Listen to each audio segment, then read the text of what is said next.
कृषि कले उन्नत सकल उन्नति। कृषि बिना ना कंथा ना पंथा काहीं बा अन्य गति है।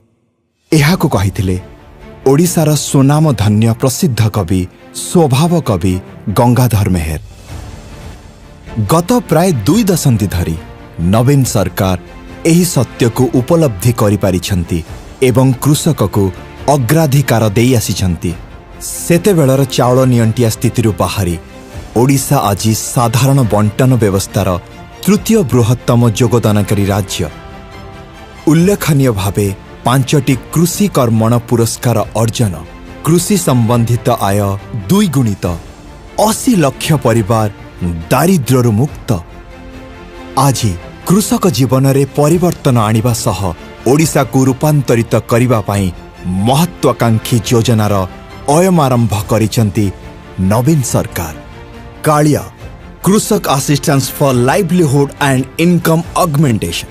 एही 10,000 कोटी टंकार योजना कृषिर अभिवृद्धि, ग्राम्य समृद्धि एवं दारिद्र्यर मूलोत्पाटन पई उद्दिष्ट। राज्यर समस्त क्षुद्र और नाममात्र चाषी एवं भूमिहीन कृषि श्रमिक माने एही योजनार अंतर्भुक्त। एपरिकी भाग चाषी को एथिरे स्थान दबार यह सर्वप्रथम उद्यम। कृषकंक पाखरे सबुठारु स्वच्छ उपाय एही सुविधा पहुंचाइबा पाई सेमानक जमा खाता को सीधा सड़क टंका प्रेरण।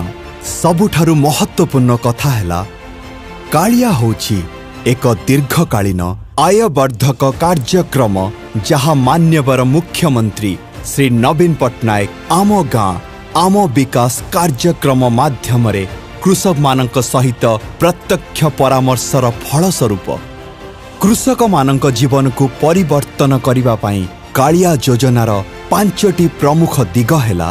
1.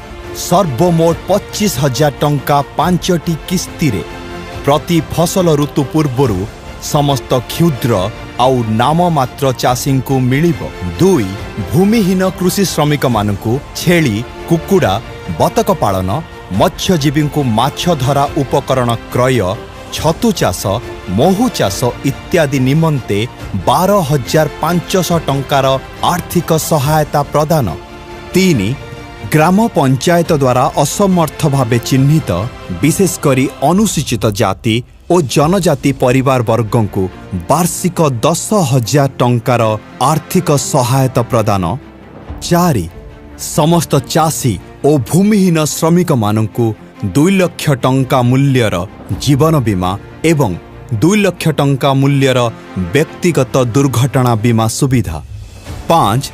50,000 टंका पर्यंत शस्य ऋण बिना सुधरे चाषी को उपलब्ध।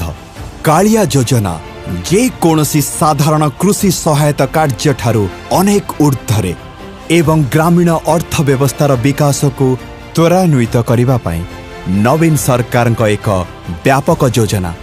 कालिया कृषि कले उन्नत सकल उन्नति।